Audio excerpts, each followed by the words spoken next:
Here's my audience.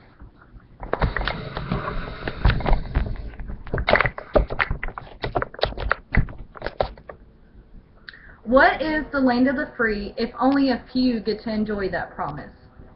Frederick Douglass pondered the same question when he said, "Are the great principles of political freedom and of natural justice embodied in that Declaration of Independence extended to us?" Freedom is not discriminatory. Freedom is not exclusive. Freedom is not downgrading. Freedom is justice and fairness for all. Today we'll take a look back into the mid-1800s and Frederick Douglass' support for equal rights. More specifically, I'll introduce his speech, The Meaning of July 4th for a Negro, and the impact that it had on society as a whole. According to an article published by Ashley Southall on June 19, 2013 in the New York Times, Frederick Douglass was a slave-turned-abolitionist who believed in freedom and equality for all, regardless of our race, gender, religion, or sexual orientation. Frederick Douglass was born in the early 1800s. He was the son of a slave woman, and he escaped slavery at age 20. Later in life, he wrote 3 autobiographies that eventually became the most widely known and finest examples of slave narratives that we have in this country today. They're classics in our education. He worked as a newspaper editor for about 16 years in Rochester, New York, which is where he spent most of his life. Whenever the Civil War started, he served as an advisor for Abraham Lincoln twice, and he advocated abolition, which was not a widely accepted concept at the time. In fact, David W. Blight said in his article published on May 22, 2014, in Documenting the American South, that Douglass levied an irresistible indictment against slavery and racism, provided an indomitable voice for hope for his people, embraced anti-slavery politics, and preached his own brand of American ideals. Frederick Douglass usually spent about half of the year traveling and giving lectures, but the speech I'm going to talk about today is The Meaning of July 4th for the Negro. It was given on July 5th, 1852 at Rochester's Corinthian Hall in New York. He was supposed to speak in honor of the signing of the Declaration of Independence and was invited by the Ladies' Anti-Slavery Society of Rochester.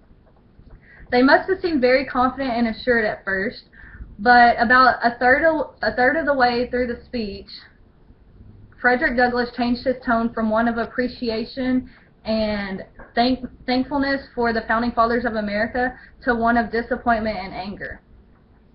He always showed his appreciation for the Founding Fathers, but said that he was trying to expose the immorality of the slave trade and show the brutality of slave punishments.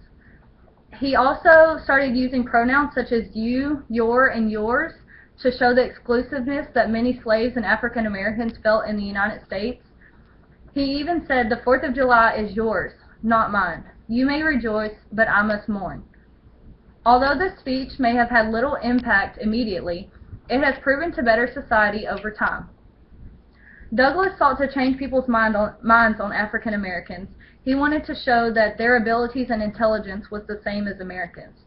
He wanted to persuade people to embrace abolition and not think of it as such an extreme or outlandish idea.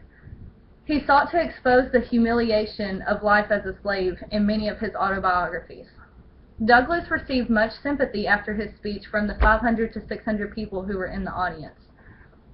They applauded him greatly, and his speech was actually published widely across the North in many newspapers and pamphlets.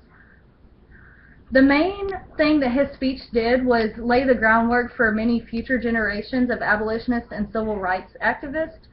It gave hope for many slaves and minorities in the country and gave them a reason to keep fighting for their cause. As a final thought, although Frederick Douglass may have seemed very harsh in the beginning about his speech, his point was very valid, and it has resonated with Americans for over a century now.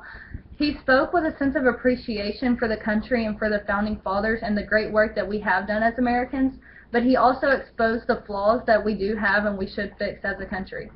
Frederick Douglass remained hopeful throughout his life, and even stated in this famous speech that the arm of the Lord is not shortened and the doom of slavery is certain. Thank you.